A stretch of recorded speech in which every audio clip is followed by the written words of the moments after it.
فطرت اور فطرت کے قوانین رات کی تاریکی میں پنہاں ہیں۔ خدا نے کہا جب نیوٹن آئے گا تو ہر شے منور ہو جائے گی۔ یہ عظیم ترین سائنسدانوں میں سب سے متاثر کن شخص آئزک نیوٹن 1682 عیسوی میں کرسمس کے روز انگلستان میں وولز تھارپ کے مقام پر پیدا ہوا۔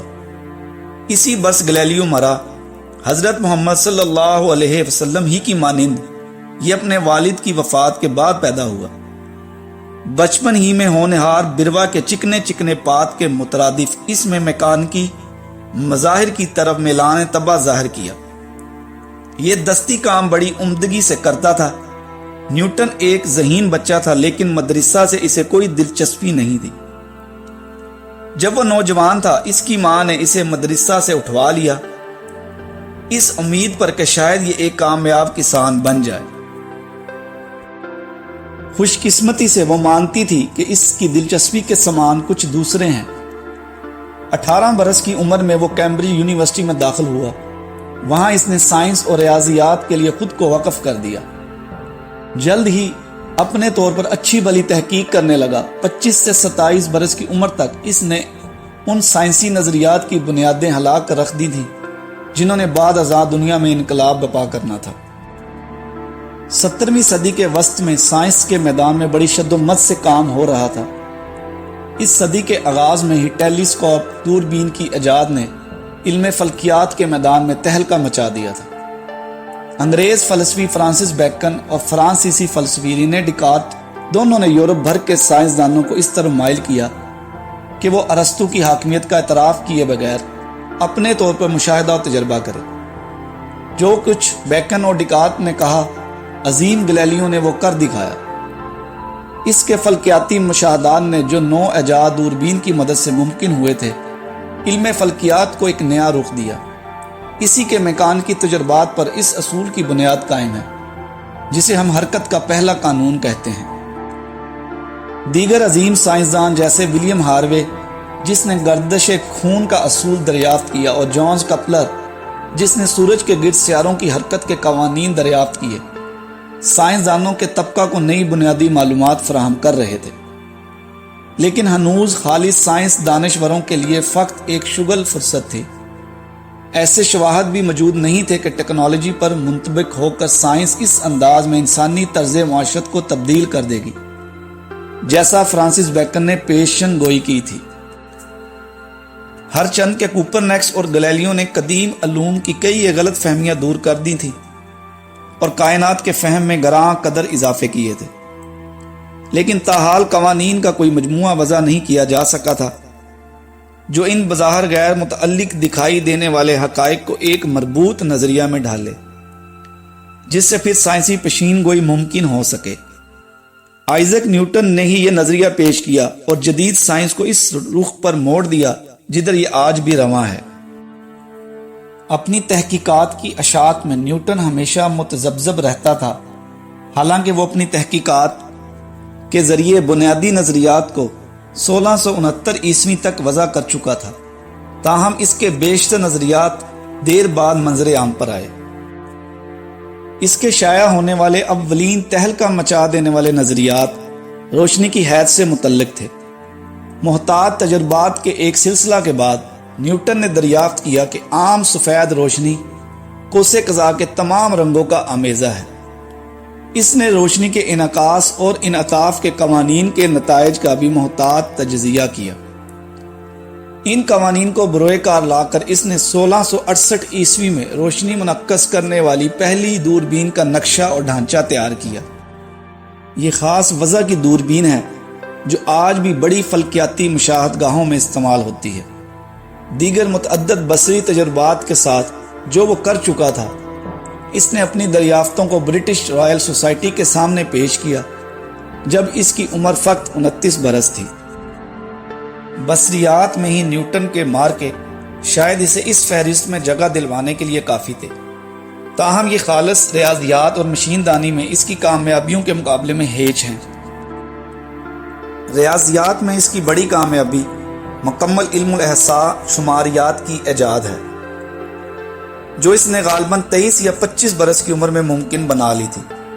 یہ جدید ریاضیات کی انتہائی اہم ایجاد نہ صرف وہ سوتا ہے جس میں سے جو یہ ریاضیاتی نظریہ کے دھارے کا بیشتر حصہ پھوٹا ہے، بلکہ یہ ایسا ناگزیر اوزار بھی ہے جس کے بغیر جدید سائنس کی بیشتر کامیابی ممکن ہی نہیں تھی۔ اگر نیوٹن اس اکمل علم الاحصاء کی ایجاد کے ماں سوا کوئی دوسری ایجاد نہ بھی کرتا تو اسے پھر بھی اس فہرست کے ابتدائی حصہ میں کوئی مقام مل سکتا تھا۔ تاہم نیوٹن کی انتہائی اہم ایجادات مشین دانی کے شعبے میں ہیں۔ یہ علم مادی اشیاء کی حرکت سے تعلق رکھتا ہے۔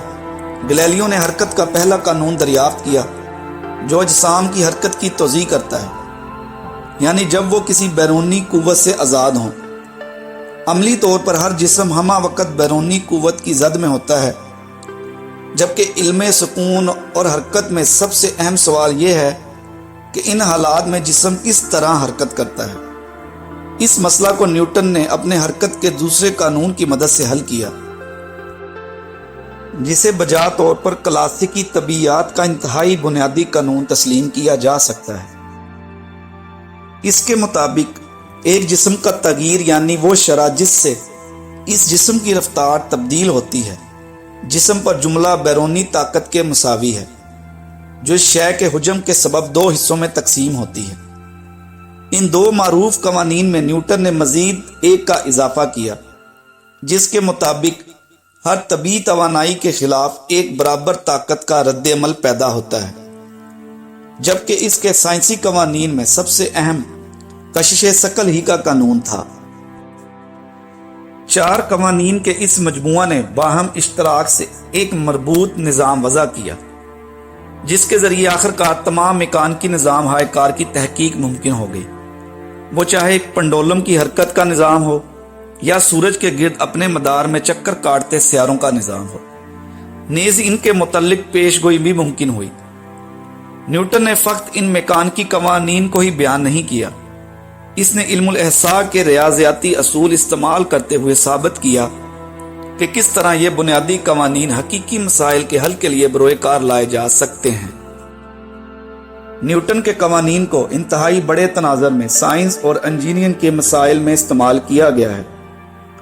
اپنی زندگی میں ہی علم فلکیات میں اس کے قوانین کا انتہائی ڈرامائی انطباق کیا گیا۔ اس شعبے میں بھی نیوٹن نے نئے دروا کیے۔ 1687 عیسوی میں اس کی عظیم کتاب فطری فلسفہ کے ریاضیاتی قوانین شائع ہوئی۔ اس میں اس نے اپنے کشش ثقل اور حرکت کے قوانین کو بیان کیا۔ نیوٹن نے ثابت کیا کہ کس طرح ان قوانین کے ذریعے سورج کے گرد گھومتے سیاروں کی حرکت کے متعلق پیشین گوئی کی جا سکتی ہے۔ یہ حرکیاتی علم فلکیات کا بنیادی مسئلہ ہے، یعنی کس طور ستاروں اور سیاروں کے درست مقام اور حرکت کے متعلق پہلے سے جانا جائے۔ نیوٹن نے ایک ہی حلے میں اسے یکسر حل کر دیا۔ یہی وجہ ہے کہ نیوٹن کو ماہرین علم فلکیات میں بھی سب سے عظیم شخصیت مانا جاتا ہے۔ یہ نیوٹن کی سائنس میں اہمیت کے متعلق ہمارا تجزیہ ہے۔ اگر کوئی سائنس کے قاموس العلوم کے اشاریہ پر نظر دوڑائے تو اسے جا بجا غالباً دوسروں کی نسبت 2 یا 3 بار زیادہ نیوٹن کے اور اس کے نظریات اور ایجادات کے حوالے دکھائی دیں گے۔ مزید برآں یہ بھی ذہن نشین رکھنا چاہیے کہ دوسرے سائنسدانوں نے نیوٹن کے متعلق کیا رائے دی۔ لیبنز جو نیوٹن کا دوست بھی نہیں تھا، بلکہ ایک معاملے میں دونوں میں شدید تلخ کلامی بھی ہوئی۔ ایک جگہ رقم پرداز ہے آفرینش دنیا سے نیوٹن تک علم ریاضیات کو پیش نظر رکھا جائے۔ بے شک اس اکیلے کا کام باقی تمام علم سے کہیں بدتر ہے۔ عظیم فرانسیسی سائنسدان لا یلاس رقم تراز ہے۔ نسل انسانی کی کسی بھی دوسری خود ساختہ شے کی نسبت قوانین کہیں بہتر ہے۔ لاگرینج اکثر با اصرار کہتا کہ نیوٹن ایک عظیم ترین جوہر کا مالک ہے۔ ارنسٹ ماخ 1901 عیسوی میں ایک مضمون میں لکھتا ہے، اس کے بعد ریاضیات کے علم میں جو کچھ بھی اضافہ ہوا ہے وہ نیوٹن کے قوانین کی بنیاد پر ہونے والا مشین دانی کا ماخوذ رسمی اور ریاضیاتی ارتقاء ہے۔ یہ غالباً نیوٹن کی عظیم کامیابی کا معمہ ہے کہ اس کے لیے سائنس اجنبی حقائق اور قوانین کا ملغوبہ نہیں تھی۔ جو کچھ مظاہر کو بیان کرنے کے اہل تو تھی، لیکن جو فقط چند ایک کے بارے میں ہی کوئی پیشین گوئی کر سکتی تھی۔ اس کی بجائے اس نے ہمیں قوانین کا ایک مربوط نظام دیا ہے جن کا طبی مظہر میں وسیع تر تناظر میں اطلاق ممکن ہے اور درست ترین پیشین گوئی کے لیے بھی انہیں استعمال کیا جا سکتا ہے۔ اس طرح کے مختصر مضمون میں نیوٹن کی تمام دریافتوں کی مکمل تفصیل دینا ممکن نہیں، سو کئی ایک کم اہمیت کی حامل ایجادات کا یہاں تذکرہ بھی نہیں کیا گیا ہے، حالانکہ اپنے طور پر وہ اہم ایجادات تھیں۔ حرکیات اور علم صوتیات میں بھی نیوٹن نے گراں بہا اضافے کیے ہیں۔ اس نے معیار حرکت اور زاویہ دار معیار حرکت کے تحفظ کے از حد وسیع طبی قوانین پیش کیے۔ اس نے ریاضیات میں 2 عددی کلیہ دریافت کیا۔ اسی نے ستاروں کے ظہور کی اولین معقول توجیہ پیش کی۔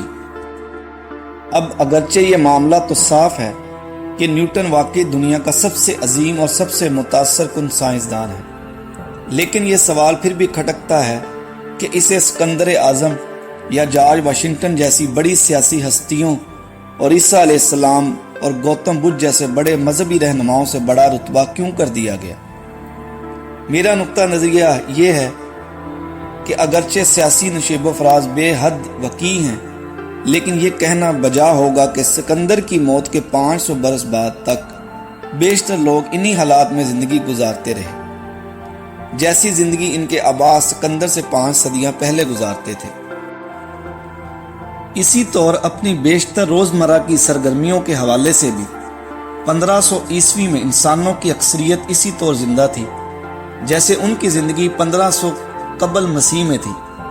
گزشتہ 5 صدیوں میں جدید سائنس کے فروغ کے سبب عام انسان کی روزمرہ کی زندگی میں انقلابی تغیرات برپا ہوئے ہیں۔